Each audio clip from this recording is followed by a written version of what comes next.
Welcome to this explainer. Today, we're tackling the sometimes complex world of evaluation and management, or EM coding guidelines. If you're in healthcare administration, medical billing, or if you're a provider trying to make sense of the administrative side of medicine, you already know that EM coding is literally the backbone of outpatient care. It's how we translate the deeply human work of evaluating a patient into a standardized, universally understood language. But let's be real, it can also be incredibly confusing. So today, we're going to crack the code together and make it crystal clear. So let me start off by asking you a high-stakes question. How do you ensure appropriate reimbursement and audit readiness? It's the million-dollar question, sometimes literally, right? The absolute definitive solution to preventing rejected claims, avoiding those massive compliance headaches, and securing the exact reimbursement you've earned is mastering these specific coding rules. Because honestly, even a tiny misunderstanding about patient status or visit complexity can trigger an audit or just leave revenue sitting on the table. We want to completely eliminate that guesswork for you today. Here's our roadmap for today. 1. The EM Coding Foundation. 2. Initial versus subsequent visits.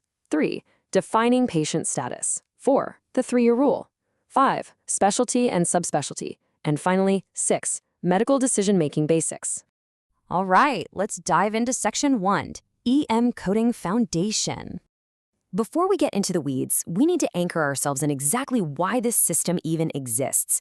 Assigning a specific level, like a 99202 or 99203, isn't just bureaucratic busywork. It actually serves some absolutely crucial functions. First, it ensures appropriate reimbursement for the sheer complexity and time a provider invests in a visit. Second, it guarantees audit readiness. Your documentation has to completely justify the services rendered. Third, fairness and compliance. Essentially, higher complexity rightfully equals a higher code and higher payment. And finally, it's a vital metric for tracking a provider's workload. Basically, it's the system that keeps the lights on and the practice fully compliant. Moving right along to Section 2, Initial versus Subsequent Visits. Okay, this brings us to our first major hurdle, classifying a patient encounter.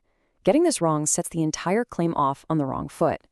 So to ground these abstract terms in reality, let's look at a concrete scenario derived right from our source material. Imagine Dr. Mehta. He's a physician at an urgent care facility over in Texas. Dr. Mehta sees patient A, who's coming in for a follow-up appointment regarding mild hypertension. Keep this exact scenario in the back of your mind as we break down what this encounter actually represents in the coding world. Dr. Mehta's scenario brilliantly illustrates the dividing line here. An initial visit is highly complex because the provider is essentially starting from scratch. They have to establish a baseline understanding of the patient's health and formulate a brand new treatment plan. It takes some serious cognitive heavy lifting. On the other hand, a subsequent visit, which, remember, is exactly what Dr. Mehta is doing with patient A for their hypertension, involves ongoing monitoring, management, or treatment of a condition we already know about. These visits usually happen at regular intervals just to assess progress. So the work is fundamentally different, and therefore, the codes are entirely different. Let's hit Section 3, Defining Patient Status. We're now at the absolute core of this explainer, the strict, almost legalistic boundary lines that separate a new patient from an established one. The crucial point here is this highly specific definition. An established patient is someone who has received professional, face-to-face services from the physician or from another physician in the exact same specialty and subspecialty who belongs to the same group practice within the prior 3 years. I really want to emphasize those constraints. Exact same specialty and subspecialty, same group practice, and within the prior 3 years. If even one of those conditions isn't met, that patient might actually be considered new.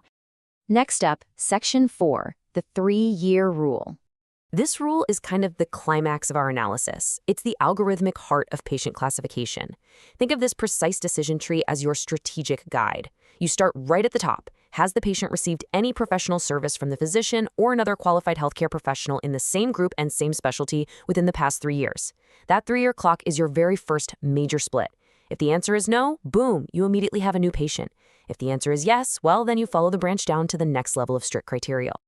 Let's break that flowchart down into 3 simple, digestible checkpoints. Checkpoint 1. Was there a professional service in the past 3 years? If yes, proceed. Checkpoint 2. Are the providers in the exact same specialty? If yes, proceed.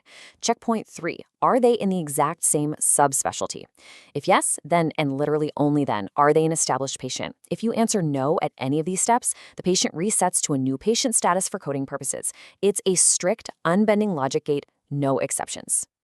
Which brings us to Section 5, specialty, and subspecialty. Now, you might be wondering about the nuances of those medical groupings we just mentioned. And honestly, this is exactly where a lot of experienced coders make critical, costly mistakes. A specialty is a broad field of medical practice. Think internal medicine, pediatrics, surgery, things like that. A subspecialty, however, is a much narrower focus within that field, often requiring extra, highly specific training or board certification. So, why does this matter?